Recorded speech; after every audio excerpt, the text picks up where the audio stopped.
Okay, I want to do a video on saw safety. I see a lot of people using saws, and I'm going to show you what I've learned from the military and in a when I was in back in the day and in machine shop on safety. And what I've learned through the years in dealing with saws. So one thing is that when you're dealing with a table saw in particular, or if you're dealing with a shear, okay, a lot of people lose fingers in shears and table saws, is you want to position your feet to where your hands stretched out, touching the table saw. Your feet will not allow your hand extended to go closer than about 4 inches to 6 inches from the saw. Okay, that's rule number one. You got to plant your feet always in the same position, okay? You got to really be aware of this.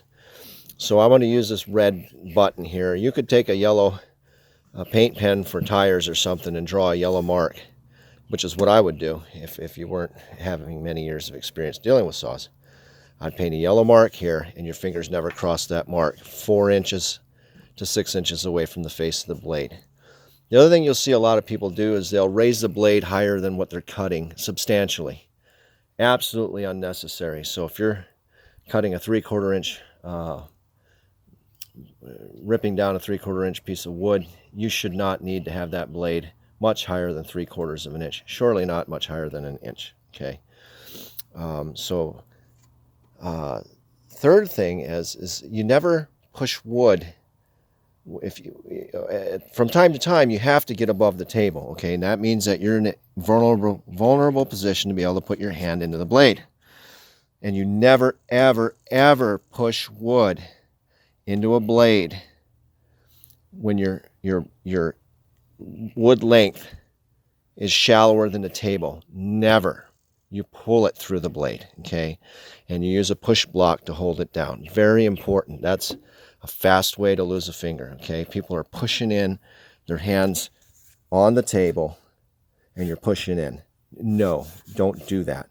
Never, ever have your hand on the table. This is my experience, okay? You want to never lose a finger, listen to what I'm saying. You never, ever have a hand on the table pushing a workpiece, okay? I pull it through, okay? I pull it through when I'm ripping.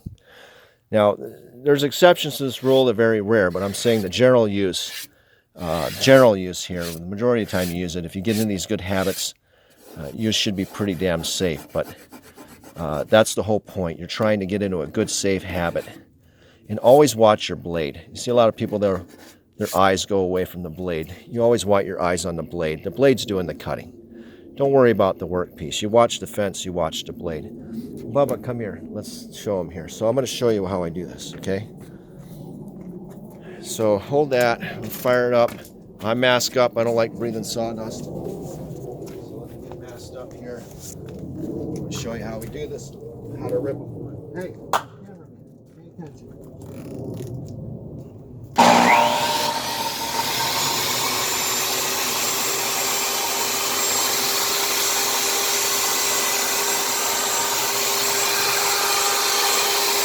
I know.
you wear a mask, if you wear a full face respirator, you can put your face down by the blade and keep an eye on where the position of the blade is in retrospect to your workpiece in your hands when you're working above it. Do not push the wood into the blade when your hands are above the table. So that's what a lot of people are missing. So that should help out. This is the best $350 investment you can make right here. 3M full face respirator mask. You'll never go wrong buying this thing. So I've got more than enough of my money out of it. So hopefully that helps someone out.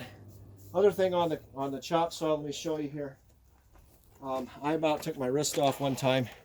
Don't drink and use power saws, but in my younger days, I had my hands crossed, right? Don't ask me why. I had my hand crossed. It was resting here. I was talking to somebody, and I had a $600 diver's watch on that saved my wrist. And I don't know why. I dropped the chop saw down, holding the workpiece in a cross, and it came down, or I think I was resting here is what I was. I just rested my hand here, and I had the piece clamped in or something like this.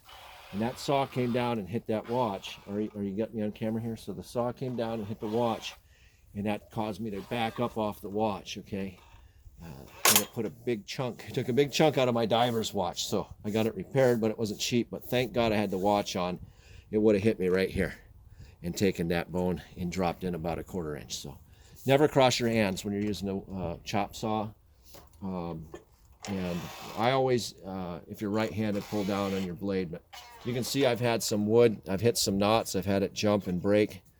Chop saws can be quite deadly. So my advice again is I like to stay about here, okay? Right about here, it's just a habit, right? I don't like my hands being able to go too much further in about here. So that gives me a straight arm length on the handle, and then I'll brace off on the left, brace the board off on the left or clamp it, and then come down slow, and keep an eye on the blade and the board, right? If you see that board start hopping, get off the blade, trigger, and that should help. So if you look at that, or if you take this vise into consideration, hopefully it'll save you a couple fingers and some injuries. So hopefully that helps some people out. Okay, thanks.